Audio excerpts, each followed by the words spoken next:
มือนบยังเกษา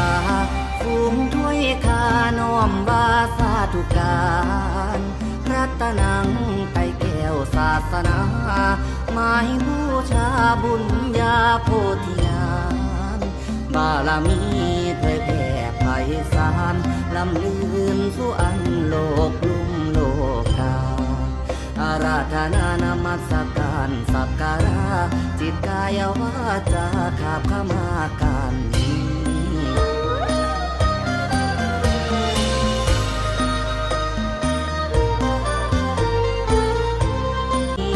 ท่านปราณี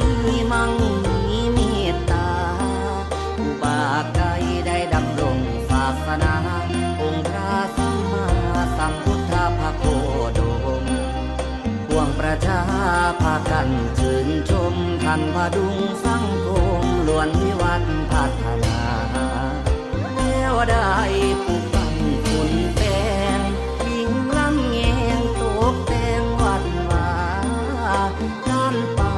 เหล่ามวลศรัทธาด้วยเจตนาสร้างก่อพระวิหารมโนไม่เฮาสิได้เบิกบานบุญพลาภสมภารศาสตร์ส่องแสงธรรมอันคุณงามความดีสิสู่คำบารมีน้อ